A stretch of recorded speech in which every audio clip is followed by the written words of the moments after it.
Okay, one thing to keep in mind is definitely the vision of a joyful, interactive, playful classroom environment, which is so much part of a preschooling need in our country, is also an area which I'm sure most of our speakers would like to share.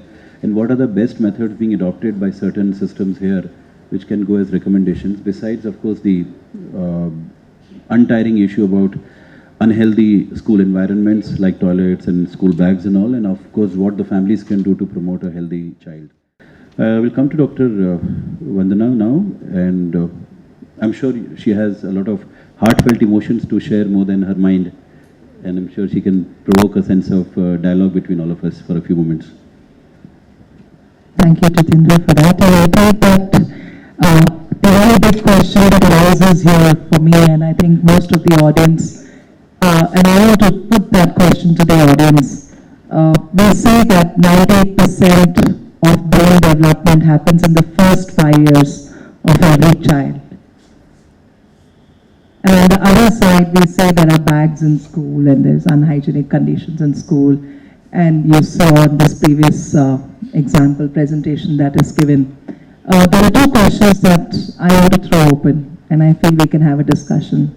Is that what age should schools start taking children? You see 1 year, 2 years, 3 years, 4 years. Second question is that should there be preschool existing in this country? Anybody to take on this?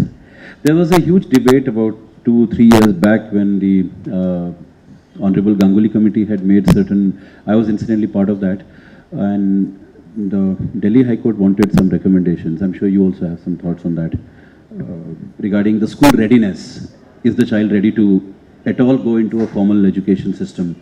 Or it is like the neighborhood aunt who runs the play school, that is okay enough and the child can walk and play and come back. If that is a play school, then why we need formal play schools? Because the dissociation with the primary caretakers and the primary family becomes a huge area of conflict in the child's overall mental development also. It is true that neuroscience and developmental neuroscience, rather than educational neuroscience, is now telling us by 7-8 years, most of the hardware of the brain is done.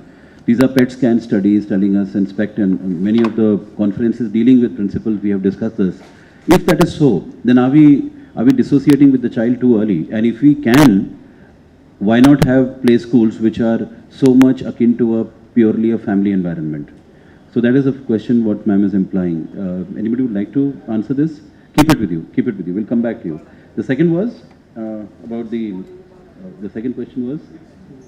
Preschools exist at all. Okay, it's partly related to the first one. I will probably leave another rider on that. Are we prepared enough in the background of the right to education? You see, the RTE law has come in now.